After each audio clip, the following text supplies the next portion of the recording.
Kisah tragis Permaisuri Hu Sanxiang telah menyentuh hati rakyat Cina selama berabad-abad. Ia sering terlihat sebagai seorang wanita yang baik hati, namun menyedihkan dan tidak berdaya. Berbeda dengan penggantinya, yaitu Permaisuri Sun, yang digambarkan sebagai seorang yang lincah dan penggoda sampai habis. Sebelumnya, jangan lupa subscribe dulu channel ini, serta nyalakan loncengnya untuk mendapatkan kisah-kisah menarik dari tokoh-tokoh yang terkenal di dunia.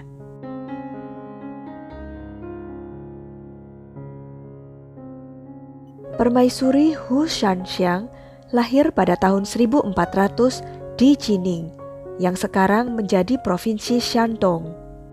Ayahnya adalah Hu Rong, yang seorang komandan kompi, namun tentang ibunya tidak diketahui. Pada tahun 1417, dia terpilih menjadi permaisuri dari Chu Canqi, cucu pewaris kekaisaran. Ketika ayah Chu Canqi, Kaisar Hongxi, naik tahta, otomatis Chu Canqi menjadi putra mahkota dan Hu Sanxiang diangkat menjadi putri mahkota.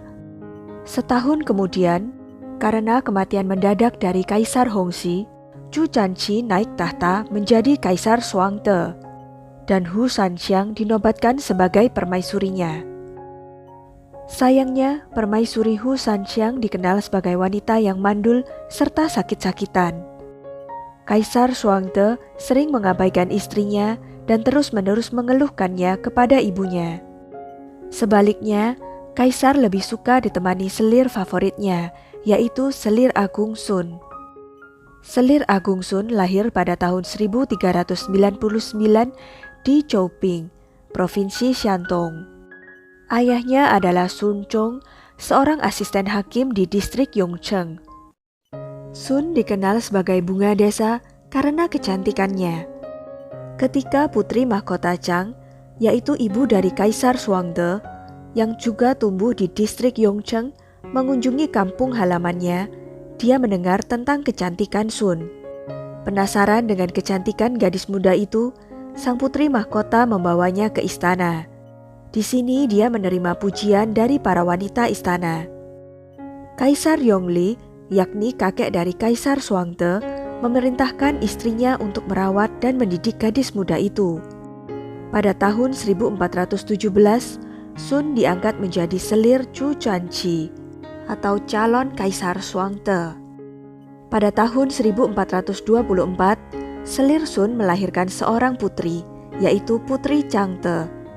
Ketika Chu Canqi naik tahta pada tahun 1425, ia menjadi selir agung Sun Guifei, yang merupakan posisi tertinggi kedua setelah permaisuri. Kaisar Zhuangde belum mendapatkan putra untuk meneruskan tahtanya hingga usianya yang ke-30 tahun. Menurut sebuah desas-desus, entah benar atau tidak, selir agung Sun memberitahu pada Kaisar bahwa dirinya hamil.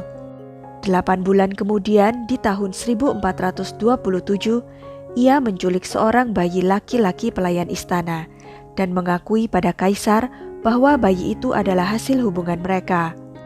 Kaisar Zhuangde sangat senang dan tidak sadar telah ditipu. Bayi hasil rampasan inilah yang kelak akan menjadi Kaisar Yingzhong. 4 bulan kemudian, Kaisar memutuskan untuk menggulingkan permaisuri Hu Sanxiang dan menobatkan selir Agung Sun sebagai permaisurinya. Pada tahun 1428, Kaisar Zhuangde memerintahkan permaisuri Hu Sanxiang untuk turun tahta. Permaisuri Hu Sanxiang tahu bahwa dia tidak bisa menghentikan pencopot. Selir Agung Sun pada awalnya menolak pengangkatan tersebut. Dia kukuh mengatakan bahwa permaisuri Hu Sanxiang nanti akan memiliki putra yang akan didahulukan daripada anaknya sendiri. Namun karena kegigihan Kaisar Zhuangde, selir Agung Sun akhirnya menyetujuinya. Setelah Kaisar Zhuangde memutuskan pengunduran diri permaisuri Hu Sanxiang, ia kemudian mengirimnya ke istana Chang'an. Lalu dia memberinya gelar Guru Keheningan Abadi dan Cinta Keibuan. Kaisar memerintahkan mantan permaisurinya itu untuk menjadi biarawati Taois. Penobatan permaisuri Sun dirayakan besar-besaran. Setelah pengumuman resminya dibuat, istana mengadakan perjamuan ucapan selamat untuk kaisar dan untuk permaisuri. Setelah Sun menjadi permaisuri, ia secara teratur bertemu dengan Kasim dan pejabat wanita. Tugas resminya termasuk evaluasi personel istana, menyetujui anggaran, dan merencanakan pernikahan kerajaan. Selir kaisar dan putri kekaisaran akan mengunjunginya secara teratur. Dan dia melaporkan setiap hari kepada ibu mertuanya, janda permaisuri Chang, tentang urusan keluarga.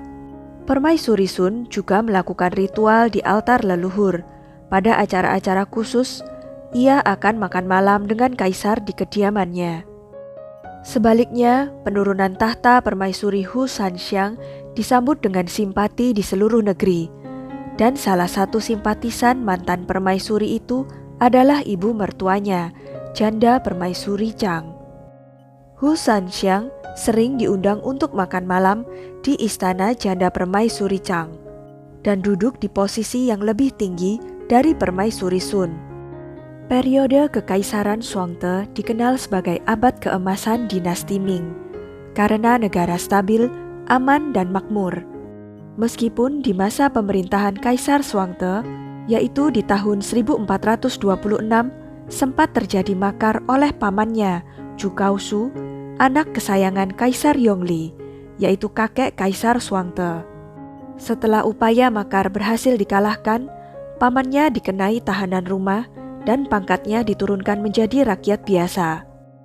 Beberapa tahun kemudian setelah Kaisar Xuangte mengunjungi pamannya, Kaisar memerintahkan agar pamannya dipanggang hingga tewas karena sikapnya yang tetap kurang ajar terhadapnya. Setelah kematian Kaisar Xuangte yang tidak terduga pada Januari tahun 1435 karena sakit, putra mereka, Yinzhong, naik tahta, dan Sun menjadi janda permaisuri. Sehari sebelum meninggal, Kaisar Xuangte mengeluarkan instruksi bahwa pejabat sipil dan militer harus membimbing anak itu, dan mereka harus mengajukan petisi kepada ibunya, janda permaisuri Chang dan Sun, tentang semua masalah penting keluarga dan negara. Setelah itu, janda permaisuri Sun dan ibu mertuanya secara terbuka bersaing untuk merebutkan kekuasaan. Akhirnya janda permaisuri Chang menang. Setelah kematian janda permaisuri Chang pada tahun 1442, Kaisar Yinzhong mulai mengatur kerajaannya sendiri. Setelah janda permaisuri Chang meninggal, Hu Sanxiang diangkat menjadi selir. Tetapi itu berarti dia tidak lagi memiliki status yang setara dengan permaisuri Sun yang sering dinikmatinya ketika ibu mertuanya masih hidup. Dengan kepergian janda permaisuri Chang, dia tidak lagi memiliki orang kuat yang bersimpati dengan situasinya. Sendirian dan tanpa pendukung yang kuat, selir Hu Sanxiang jatuh sakit dan meninggal setahun kemudian. Selir Hu Sanxiang dimakamkan di Chinshan dan diberi upacara yang cocok untuk selir dan bukan permaisuri. Pada tahun 1462, setelah kematian janda permaisuri Sun, istri Kaisar Yinzhong memohon kepada suaminya untuk mengembalikan gelar Hu Sanxiang sebagai permaisuri. Dia berkata bahwa Hu Sanxiang berbudi luhur dan ramah, namun dia digulingkan. Kemudian pada tahun 1463, gelar permaisuri Hu Sanxiang dipulihkan. Makamnya juga dibangun layaknya seorang permaisuri. Apa yang diperbuat permaisuri Hu Sanxiang bukanlah pelanggaran atas perbuatannya sendiri, tapi fakta yang disesalkan bahwa dia tidak bisa memberi kaisar seorang putra. Sekian kisah sesungguhnya dari Kaisar Xuangte, Permaisuri Hu, dan Permaisuri Sun. Jangan lupa untuk klik like, subscribe, dan komen ya. Sampai jumpa lagi di video-video berikutnya.